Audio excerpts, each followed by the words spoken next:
Hello အခုပဲကျမဒီမီခါလျှောက်တဲ့ရုံချုပ်ပေါ့နော်ရုံချုပ်ကအစီအဝေးကနေအခုပဲပြန်လာတာဖြစ်ပါတယ်ဒီမှာရုံတော့မရောက်သေးဘူးတက်စီကုံလို့တက်စီဝင်ဖြစ်နေတာဆိုတော့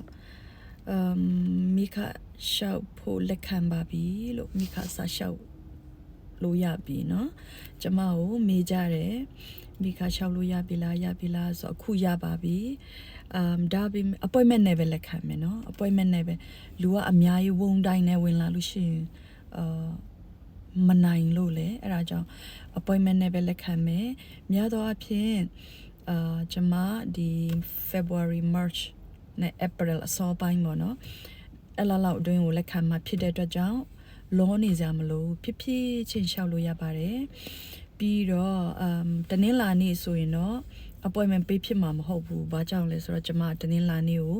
senior program ပေါ့နော်ဒီတက်ကြီးရွယ်ဦးတွေကိုအချိန်ပေးရတာဖြစ်တဲ့အတွက်ကြောင့်အင်္ဂါဗုဒ္ဓဟူးကြာသပတေးတောက်ကြအဲ့၄ရက်ကိုတော့ကျမနိုင်တဲ့လောက် form တွေဖြည့်ပေးပါမယ်လို့เนาะအဲ့ဒါလေးလာပြောပြတာပါဘိုင်